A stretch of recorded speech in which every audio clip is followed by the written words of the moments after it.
देखिए जरा समझ लीजिए, केमिकल बॉन्ड क्या होता है, तो it is defined as force of attraction. सबसे इंपॉर्टेंट टर्म है जो इस डेफिनेशन में होना चाहिए। एग्जिस्ट बिटवीन टू और more than two atom ion species, holding होनी चाहिए और स्टेबिलिटी अचीव होनी चाहिए। ये तीन टर्म मिल करके केमिकल बॉन्ड्स बनता है। पर अगर पूछा जाए बॉन्ड बनता क्यों है, तो टू अटेन स्टेबिलिटी। अब ये स्टेबिलिटी कैसे मिलेगी? तो स्टेबिलिटी मिलती है या तो एनर्जी को डिक्रीज किया जाए या फिर ऑक्टेट कंप्लीट किया जाए।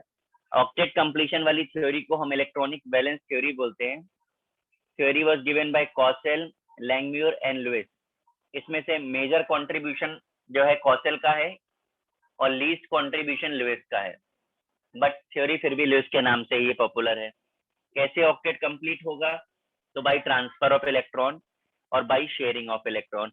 अब ये शेयरिंग कैसी होगी? तो म्यूचुअल शेयरिंग होगी या shared electron is transfer by single atom होगा। तो ट्रांसफर ऑफ इलेक्ट्रॉन से बनने वाला bond ionic bond, mutual sharing से बनने वाला बॉन्ड कोवेलेंट बॉन्ड, और shared electron transfer by single atom से बनने वाला बॉन्ड कोऑर्डिनेट बॉन्ड और डेटिव बॉन्ड। ये सारा इंट्रोडक्टरी पार्ट है, टॉपिक पर आने में थोड़ा सा टाइम लगेगा, कॉपी कर लीजिए। सर आप एक बार ऊपर वाले पॉइंट्स बता दोगे? नहीं, मैं अभी बाद में बताऊंगा। मैंने बोला ये इंट्रोडक्शन है, आप इसे लिख लीजिए, फिर मैं अभी बताऊंगा इसके आगे continuation. Okay sir.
Done.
Sir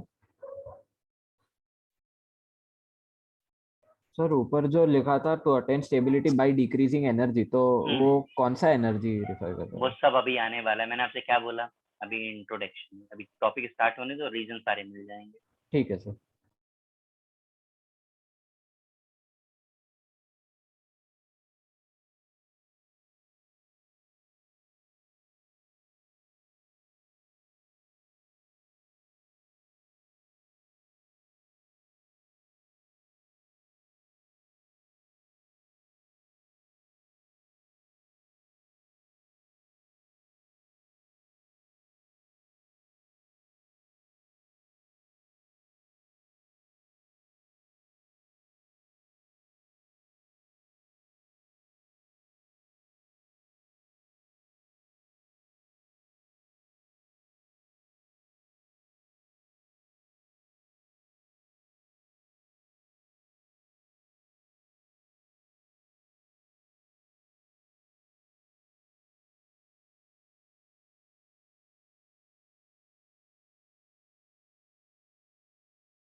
देखिए जरा, ionic bond form by the transfer of electron. जब हमसे ट्रांसफर बोला जाएगा तो हमें ये भी पता होना चाहिए ट्रांसफर कहाँ से कहाँ होता है। तो इलेक्ट्रोपॉजिटिव से इलेक्ट्रोनेगेटिव, ये ठीक है, कंपलसरी है। अब जब एग्जाम्पल पूछा जाता है तब आपको सोडियम क्लोराइड याद आएगा। याद रखिएगा, सिर्फ सोडियम क्लोराइड नहीं, एस ब्लॉक का कोई भी कंपाउंड आयनिक होता है। क्या कंडीशन होनी चाहिए? Low ionization energy. क्यों? It favour the formation of cation. Process endothermic है, एनर्जी पॉजिटिव है। ध्यान से समझिएगा। High electron affinity, it favour the formation of anion. Process exothermic, delta H negative. High lattice energy, favour the stability, exothermic negative. Sum of all energy should be negative, exothermic negative. अब आप मुझे बता दीजिए सबसे पहले तो stability और energy का क्या रिलेशन होता है, पता है कि नहीं पता है? सर जितनी कम एनर्जी रहेगी उतना ज्यादा स्टेबल रहेगा। इनवर्सली प्रोपोर्शनल होती है। अब हमने जो 4 कंडीशन लिखी है उनको देख करके बता दीजिए उसमें एनर्जी रिलीज हो रही है कि एनर्जी एब्जॉर्ब हो रही है? रिलीज। तो एनर्जी डिक्रीज हो रही है कि नहीं हो रही है? क्यों भाई? हाँ तो ये जो पहली कंडीशन आपको बताई थी टू अटेन स्टेबिलिटी वाली बात, वो यहाँ से क्लियर हो जाती है। ईएनडी शुड बी हाई, ये हमारा कंपैरिजन में यूज होने वाला फैक्टर है। आप इसे सोडियम क्लोराइड पे ही लगा करके देख लीजिए। सोडियम ग्रुप 1 का मेंबर है और सीएल ग्रुप 7 का मेंबर है। इलेक्ट्रोनेगेटिविटी अक्रॉस द पीरियड क्या होती है? इंक्रीज। तो बताइए इनके बीच का डिफरेंस कम आएगा कि ज्यादा आएगा? बोलिए। ज्यादा क्यों आएगा। भाई? ज्यादा आएगा। तो ये चीज को फॉलो कर रहा है कि नहीं कर रहा है? Yes sir. ठीक है, कर लीजिए कॉपी अभी पूरा। स्लाइटली थोड़ा ऊपर स्क्रॉल कर सकते।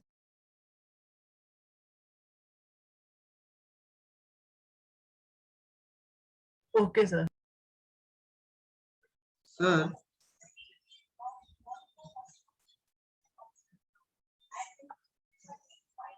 सर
children,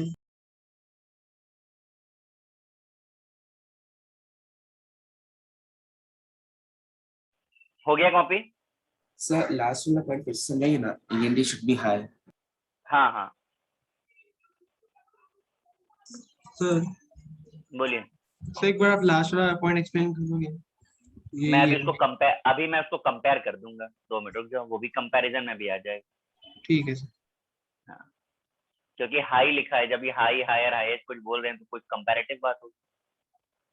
ठीक है सर।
देखिए जरा, आयनिक कंपाउंड क्रिस्टलाइन सॉलिड होते हैं, इसका मतलब होता है फिक्स लेटाइज। फिक्स लेटाइज का मतलब ये होता है कि हर कैटायन के बाजू में एनायन होगा, एनायन के बाजू में कैटायन होगा, एक ऑल्टरनेट अरेंजमेंट ऑफ कैटायंस और एनायंस होगा। ऐसा आयनिक कंपाउंड का कैरेक्टरिस्टिक होता है। मेल्टिंग और बॉइलिंग पॉइंट हाई होता है, रीजन है स्ट्रॉन्ग अट्रैक्शन फोर्स, उनके बीच का फोर्स ऑफ अट्रैक्शन बहुत स्ट्रॉन्ग होता है। फिर आता है बैड कंडक्टर्स हैं, कंडक्टिविटी केवल और केवल मॉल्टेन या फिर एक्वेस में मिलती है, वरना ये बैड कंडक्टर हैं। लाइक डिजॉल्व लाइक, यानी polar solute dissolve in polar solvent. अगर किसी को पोलार और नॉन पोलार नहीं पता है तो 10 से 15 मिनट के बाद मैं पोलार और नॉन पोलार में डिफरेंस भी बता दूंगा। हार्ड और ब्रिटल, ब्रिटलनेस का मतलब पता है हम लोगों को? Easily break. हाँ, अभी कैसे इजीली ब्रेक होता है, तो जब हम प्रेशर अप्लाई करते हैं, तो देखो आपको स्ट्रक्चर दिखाया हुआ है यहाँ पे, जब प्रेशर अप्लाई करते हैं तो लेयर स्लिप कर जाती है और सेम चार्जेस पास पास जैसे ही आते हैं वैसे वो स्प्लिट आउट हो जाते हैं। This is called brittleness. ठीक है, आप इसे कॉपी करिए, फिर मैं आगे का करता हूँ।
Sir,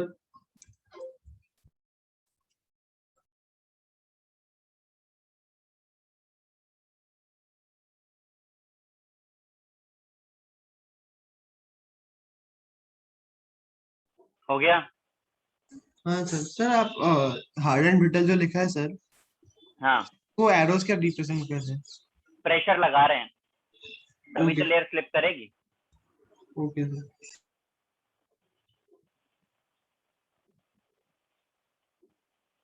अब आते हैं एक लेटाइस एनर्जी के पार्ट पे, जिसे हमने वहां पे टर्म इंट्रोड्यूस किया था, उसे एक्सप्लेन करने के लिए। ठीक है, मैं लिख देता हूँ फिर आपसे बात करता हूँ लेटाइस एनर्जी।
आप कॉपी कर लीजिए, मैं एक्सप्लेन करता हूँ।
Sir done.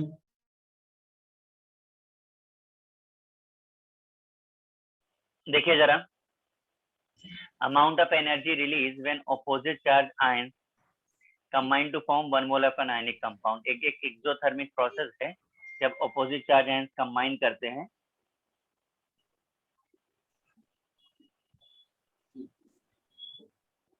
ठीक है, तब जो एनर्जी रिलीज होती है, इसे कंपेयर करने के लिए एक फॉर्मूला है, lattice energy is directly proportional to force directly proportional to Q1 Q2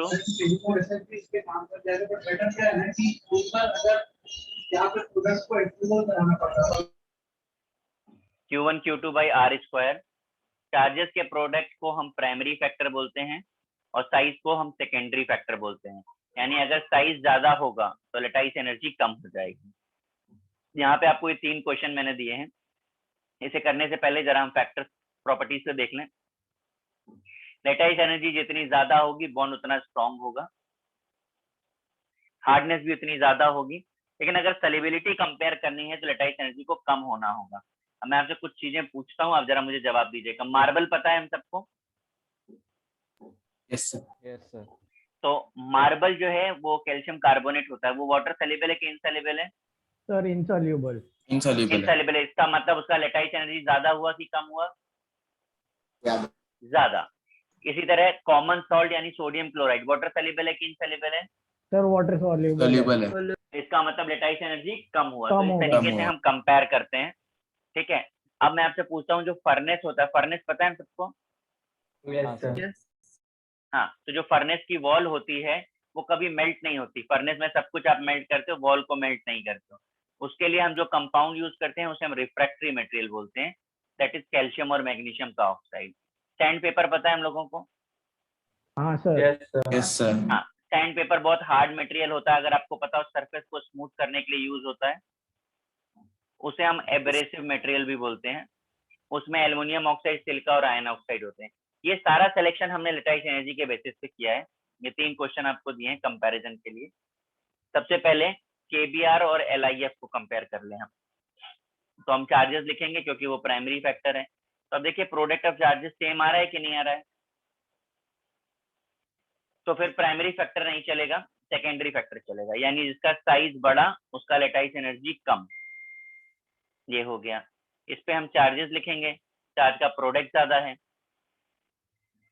तो लेटाइस एनर्जी इसका ज्यादा। इसी तरीके से नेक्स्ट 2 क्वेश्चन जो हैं आगे के वो आप करके दिखाइए मुझे। सर बोलिए। सर मार्बल का सर मार्बल इज इनसॉल्युबल, तो सर उसका लेटाइस एनर्जी ज्यादा होगा ना, कम होगा ना? अच्छा, क्यों कम होगा? अगर वो इनसॉल्युबल है तो उसका मतलब एनर्जी उसके पास ज्यादा है, तभी हाँ तो सर। डिसॉल्व नहीं हुआ ना। हाँ सर। समझे? ठीक। हाँ, हाँ करिए, सर। कॉपी करिए।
Sir done. सबका कॉपी हो गया है, आंसर्स मैच कर रहे हैं ना आपके? यस सर ठीक है। ठीक। हाँ सर एक बार आप वो size के आपकी वॉइस कैसे क्लियर compare नहीं आ करते हो, रही एक है। बार बताओ। क्या चीज? सर वो साइज के ऊपर कैसे कंपेयर कर रहे हैं लेटेस्ट एनर्जी, एक बार आपको बताओगे? आपको ये पता है कि ग्रुप में ऑर्डर क्या होता है एलिमेंट्स का? हाँ सर। तो डाउन द ग्रुप अगर साइज इंक्रीज कर रहा है तो लेटाइस एनर्जी डिक्रीज करनी चाहिए कि नहीं करनी चाहिए? हाँ हाँ सर समझ। हाँ, तो उस पे ही ऑर्डर लगाया मैंने। हाँ सर। ठीक है। Okay sir. Yes sir.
Sir done.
देखिए जरा, कोवेलेंट बॉन्ड क्या होता है? तो chemical bond form by the mutual sharing of electron. जहां पर म्यूचुअल शेयरिंग होगी वहां पे कोवेलेंट बनेगा। इसके लिए जो कंडीशन रिक्वायर्ड है वो END यानी इलेक्ट्रोनेगेटिव डिफरेंस शुड बी 0, ये कंपलसरी है। शेयरिंग एक पेयर की होती है तो सिंगल बॉन्ड बनता है, 2 पेयर की होती है तो डबल बनता है, 3 पेयर की होती है तो ट्रिपल बनता है। END जो कंडीशन है हमारी, उसके बेसिस पे हमारे कोवेलेंट बॉन्ड 2 टाइप्स के हैं, आपके सामने मैंने लिखा हुआ है। पहला है पोलार और दूसरा है नॉन पोलार। जिसे हमने पोलार बोला है वो हमेशा हेटेरो एटॉमिक होगा, यानी 2 डिफरेंट एटम से मिलके बना होगा, HCl, HBr लाइक दैट।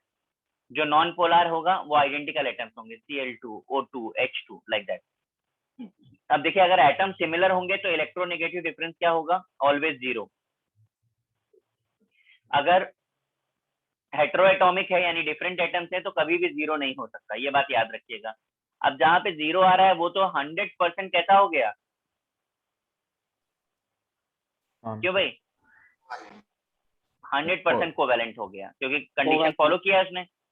और अगर नॉन जीरो हुआ तो इम्प्योर हो गया। अब इम्प्योरिटी किस चीज की होगी? तो ऐसे कंपाउंड में इम्प्योरिटी होती है आयनिक कैरेक्टर की।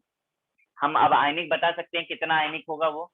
तो 16 XA minus XB plus 3.5 XA minus XB का whole square.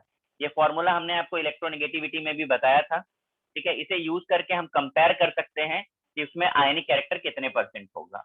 Is it clear? समझ आ रहा है? Yes yes sir.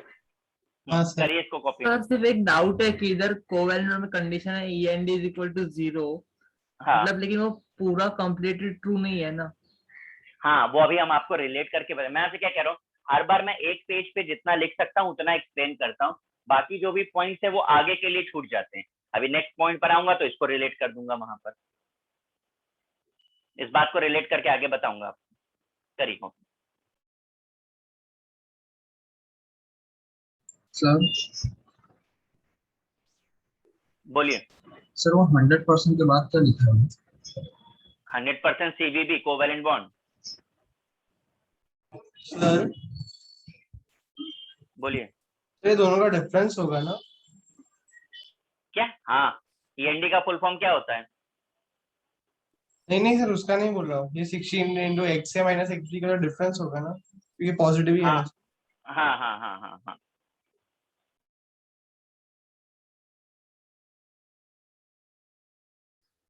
Sir हेटेरोएटॉमिक non polar भी हो सकता है ना? बिल्कुल पॉसिबल है। सर तो मतलब क्लोज टू 0 होना चाहिए ना, मतलब इलेक्ट्रोनेगेटिव। मैं आपसे बोल रहा हूँ ना कि आप किसी चीज को कंक्लूड मत करो, अभी खत्म नहीं हुआ है। ठीक है सर।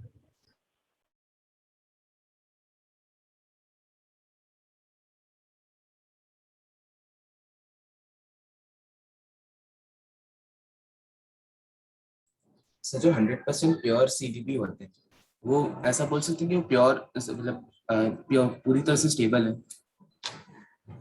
हमने आपको स्टेबिलिटी का कंसेप्ट सिखाया है क्या? मैं आपसे नहीं बार बार सर। कह रहा हूँ, अभी चैप्टर खत्म नहीं हो गया कि आप किसी चीज का कंक्लूड कर रहे हो। Sir done.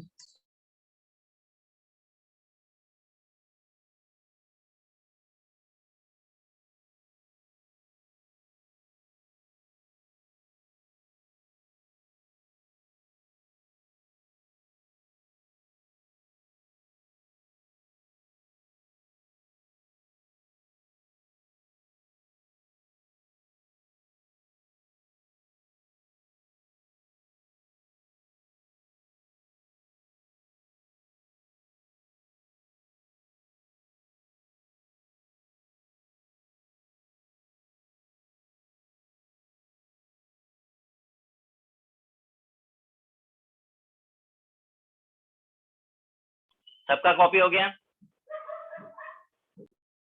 Yes sir.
देखिए जरा, कोऑर्डिनेट और dative bond, special type of bond in which shared electron is transfer by single atom. अब जब हम शेयरिंग की बात करते हैं तो हम बात करते हैं कोवेलेंट में, ट्रांसफर की हमने बात की थी तो आयनिक बॉन्ड में बात की थी, यानी ये एक ऐसा बॉन्ड है जहां पर दोनों के कैरेक्टर मिक्स हो रहे हैं। तो ऐसी मिक्सिंग होने की वजह से इसकी जो प्रॉपर्टीज है वो इंटरमीडिएट होती है, इट शोज इंटरमीडिएट प्रॉपर्टीज, और रिप्रेजेंट करते हैं एरो से, और एरो आपका डोनर टू एक्सेप्टर की तरफ होता है, डी से ए की तरफ होता है, याद रखिएगा। ठीक है, यहाँ पर आपका कोऑर्डिनेट और डेटिव बॉन्ड हो गया है। अभी तक हमने जो भी पढ़ा उसका बेसिक एप्लीकेशन स्ट्रक्चर्स पर आता है, यानी अब हम बात करने जा रहे हैं लुईस स्ट्रक्चर की। तो लुईस स्ट्रक्चर बनाने के लिए क्या क्या चीजें चाहिए, पहले हम उसका इंट्रोडक्टरी पार्ट आपको बता दें, फिर स्ट्रक्चर्स कैसे बनते हैं वो देखते हैं। इसके लिए हमको सबसे पहले चाहिए स्केलेटन, फिर हमको चाहिए डॉट, और फिर हमको चाहिए डैश। ये 3 स्टेप्स हमको चाहिए होते हैं। अदर देन दैट हमको जो चीज चाहिए है वो है acidity,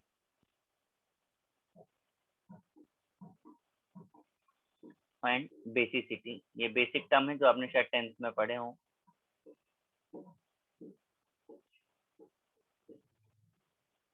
number of replaceable OH in base, और बेसिसिटी है नंबर ऑफ रिप्लेसेबल H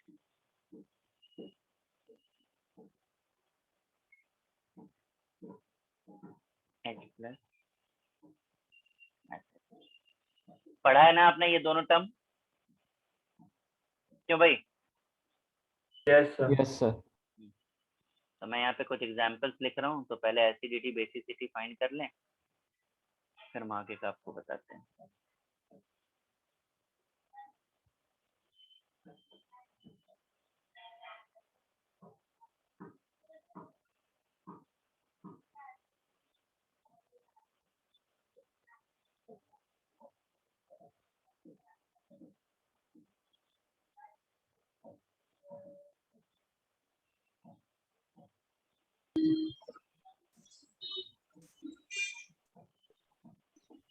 देखिए जरा, इन सब में आपको बेसिसिटी बतानी है, किसमें कितनी बेसिसिटी है। HCl में बेसिसिटी कितनी दिख रही है आपको,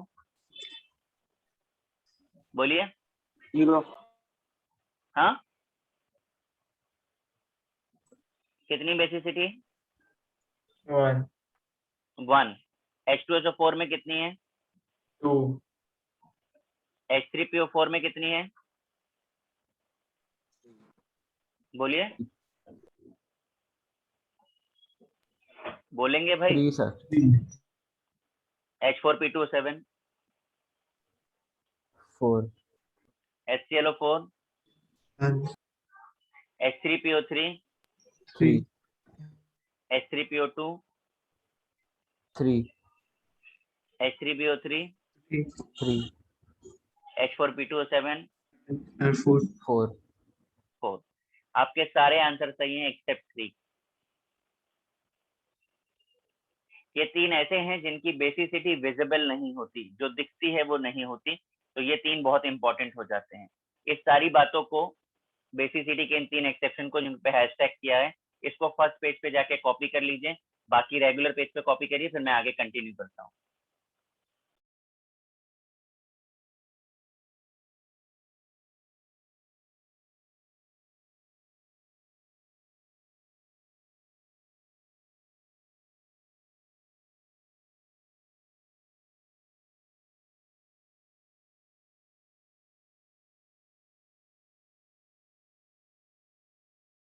सर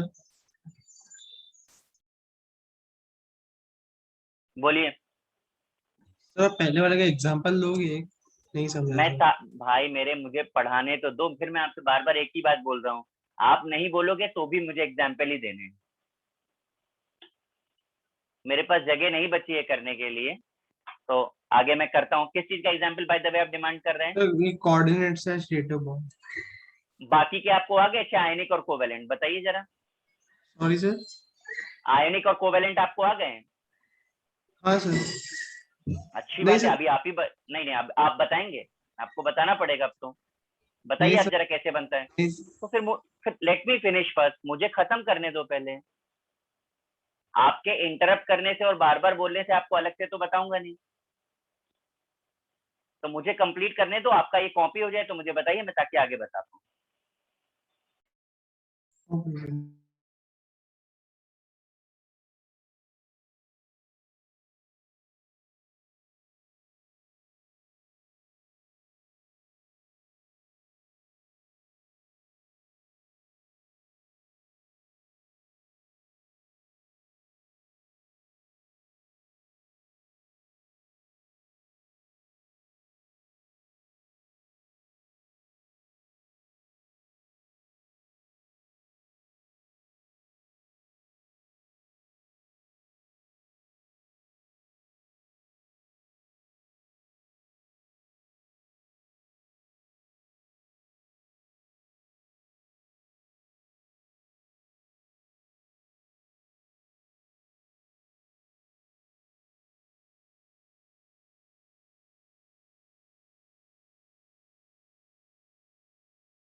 कॉपी हो गया। Sir 1 minute. 1 minute sir.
Sir done.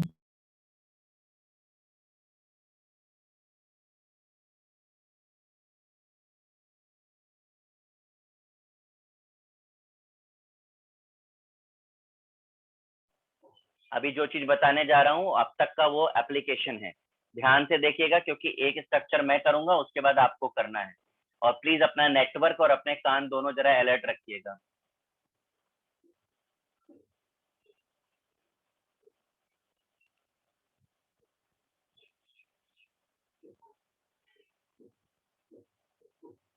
देखिए, किसी भी स्ट्रक्चर को बनाने के लिए हमें सबसे पहले सेंट्रल एटम आइडेंटिफाई करना होता है। ठीक है, H2SO4 का सेंट्रल एटम क्या होगा, समझ में आया? Yes sir. जिसका नंबर कम होगा। H2O में सेंट्रल एटम क्या होगा? O। अब एसिड की बेसिसिटी होती है, H2SO4 की बेसिसिटी कितनी है? 2। 2। तो जिसकी जितनी बेसिसिटी उसमें उतने OH बना दीजिए। ये बन गया OH, ये बन गया OH। रिमेनिंग ऑक्सीजन कितने हैं अभी हमारे पास? 2। 2। ऊपर और नीचे लगा दिया, 4 साइड से कवर कर लिया। वाटर के पास तो सिर्फ हाइड्रोजन ही है, तो हमने साइड में लगा दिया। ये हमारी पहली स्टेज हो गई स्केलेटन फॉर्मेशन। अब हमें डॉट बनाना है। डॉट बनाने के लिए हमें वैलेंस इलेक्ट्रॉन चाहिए होता है। अगर हमको वैलेंस इलेक्ट्रॉन नहीं याद है तो हम दूसरा काम कर सकते हैं, मेंडलीव का ग्रुप नंबर ले सकते हैं। मेंडलीव का ग्रुप नंबर लेने के लिए आप पीरियोडिक टेबल रेफर करिए, अगर आपको वो भी नहीं याद है तो। हाइड्रोजन का ग्रुप नंबर क्या है? Sir 1A। 1। 1। ऑक्सीजन का ग्रुप नंबर? सर 8। ये पर्सनल पीरियोडिक टेबल में 8 होगा, मेंडलीव की पीरियोडिक टेबल में 8 नहीं है, प्लीज चेक करिए। 6 सर 6। हाँ, आप मेंडलीव वाला बताएं, पर्सनल वाला ना बताएं। सल्फर का क्या है? 6। सर 6 ही है। हाँ, तो जिसके जितने वैलेंस इलेक्ट्रॉन है उसको हम यहाँ रिप्रेजेंट करेंगे विद डिफरेंट सिंबल्स। ठीक है, जैसे मैं अब इसको करने जा रहा हूँ। ऑक्सीजन के 6 आपने बताया, तो मैं 6 सिंबल्स यूज करूंगा ऑक्सीजन के। इस तरीके से प्लेस कर रहा हूँ। हर ऑक्सीजन के 6 हैं।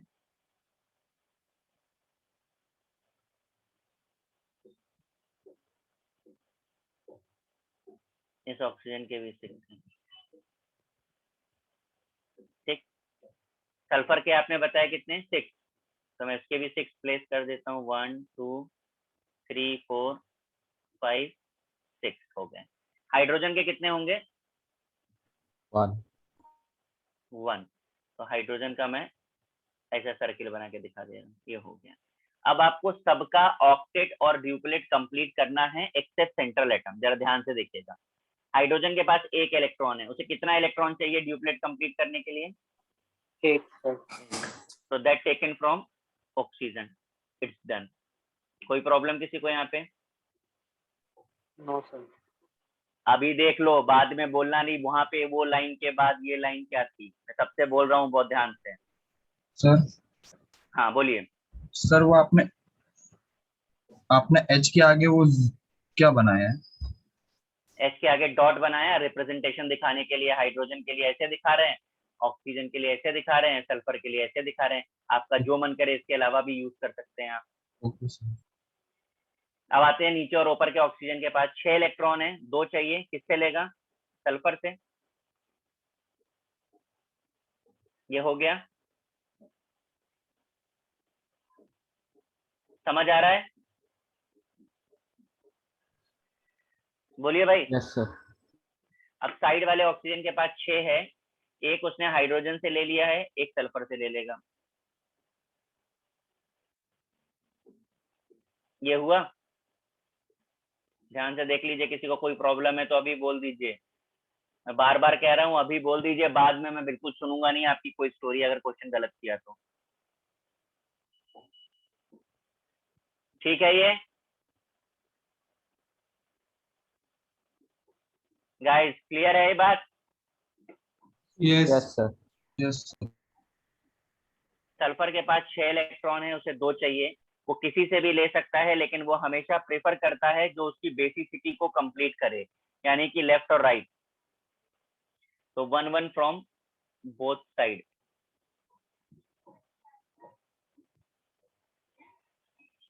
ये हो गया। सल्फर का ऑक्टेट पूरा हुआ कि नहीं? Yes sir. हुआ सर। सर ये एक बार हमने डॉट, बिल्कुल भी नहीं, बीच में आप बिल्कुल नहीं बोलोगे। आप अब बिल्कुल नहीं बोलना बीच में।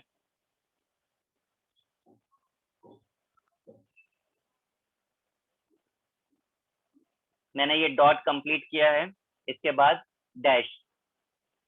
डैश में आते हैं। अब जरा चेक करिए, हाइड्रोजन और ऑक्सीजन के बीच में कितने पेयर की शेयरिंग है? 1 सिंगल। 1 पेयर। तो सिंगल बॉन्ड आएगा। इसके बाद साइड वाले ऑक्सीजन और सल्फर के बीच में कितने पेयर की शेयरिंग है? डबल। Double pair. आंखें आंखें खोल के देखो, कितने पेयर की साइड में? ये देखो जरा, कितने पेयर दिख रहे हैं आपको? वन। A single. तो कितने बॉन्ड्स आएंगे? Single bond. Single bond. अब जरा सल्फर और ऑक्सीजन ऊपर और नीचे वाले में कितने पेयर की शेयरिंग है? 2 पेयर। 2 का। तो पेयर की। ध्यान से देखो, 2 पेयर की शेयरिंग दिख रही है आपको? नहीं सर। बिल्कुल भी नहीं। इसमें केवल सल्फर ने ऑक्सीजन को डोनेट किया है, और डोनेट करना मतलब डेटिव बॉन्ड। अब जरा ध्यान से देखिए, सल्फर ने ऑक्सीजन से लिया है कि सिर्फ दिया है? दिया है। तो सिर्फ दिया है। Dative bond. समझ आया? सर ये नहीं समझ आया यस सर। क्या नहीं समझ आया? सर, बीच में आपका वॉइस थोड़ी देर क्रैक हो गया था सर। आपको पर्सनल में क्रैक हुआ होगा, मैं समझ हाँ सकता हूँ सर, ये बात। सर मेरे नहीं, में बिल्कुल हुआ। अग्रीड। आप प्लीज एक बार वीडियो देखिएगा, ठीक है? ठीक मैं है इतनी सर। देर से चिल्ला रहा हूँ, एक आदमी को भी इतना नहीं होता है कि कट्टी की कम से कम रिस्पॉन्स करें। मैं बार बार बोल रहा हूँ, मुझे मालूम है कि एक भी स्टेप मिस होगा ना, पूरा चला जाएगा, कुछ नहीं कर पाओगे आप। इतनी देर बोलने के बाद भी आप अपने मन का कर रहे हैं, तो फिर आप रिस्पॉन्सिबिलिटी लीजिए उसकी। सल्फर ने ऑक्सीजन को डोनेट किया है, तो this is not covalent, this is called dative bond. Structure clear है बाकी लोगों को? सर मेरे को एक छोटा सा डाउट है कि सल्फर ने एक एक इलेक्ट्रॉन सबसेट से क्यों लिया, वो नहीं समझा। क्या चीज? सर वो सल्फर का येलो सर्कल बनाया ना, वो नहीं समझा। That is rule. मैंने आपको रूल्स बताए, मेरी मर्जी आपकी मर्जी से, ये रूल्स हैं। Okay sir. इसके बाद वाटर का देखिए। ऑक्सीजन के पास 6 है, हाइड्रोजन के पास 1। तो हाइड्रोजन क्या करेगा? एक इलेक्ट्रॉन इससे ले लेगा, एक इससे ले लेगा। अब बचा हुआ ऑक्सीजन किससे लेगा? जिसको दिया था उसी से लेगा। ऑक्टेट पूरा हुआ? बताइए कितने कितने पेयर की शेयरिंग की है लेफ्ट राइट उसने? बोलिए। एक ही। एक एक बॉन्ड आ गया। कॉपी करिए इसको।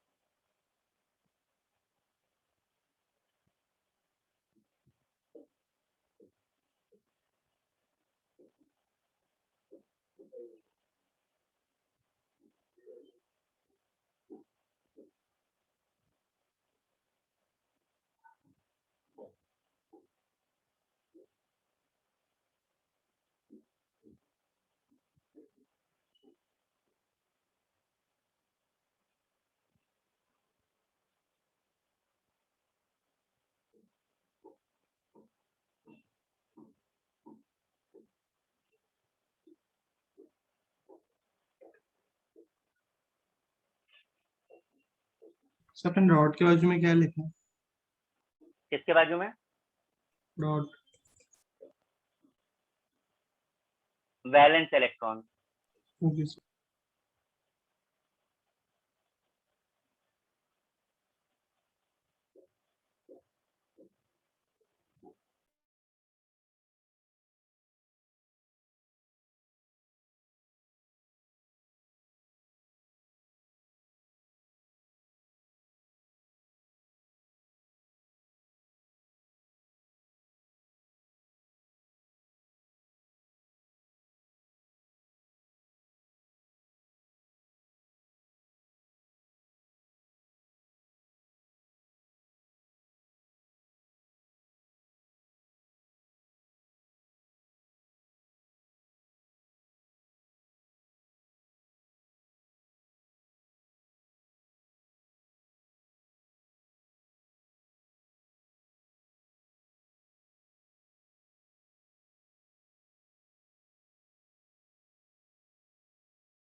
Done sir.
सर वो केस वन लिखा वो ऐसा कैसा कॉपी करना?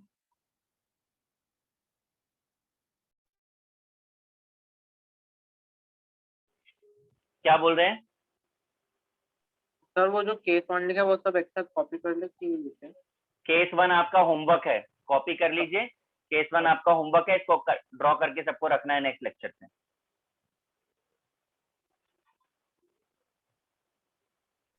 सर हम्म, H2O में सिर्फ बॉन्ड्स ही दिखाने हैं या फिर जो ऑक्सीजन के पास जो अनबॉन्डेड इलेक्ट्रॉन्स है वो भी? नहीं वो सब नहीं दिखाने हैं। ठीक है सर, जितना बनाया है सिर्फ उतना ही बनाना है आपको। ठीक है सर। कॉपी हो गया है सबका? Yes sir. ठीक है, बाकी नेक्स्ट लेक्चर पे देखते हैं आगे का। ठीक है, thank you. Okay guys, bye.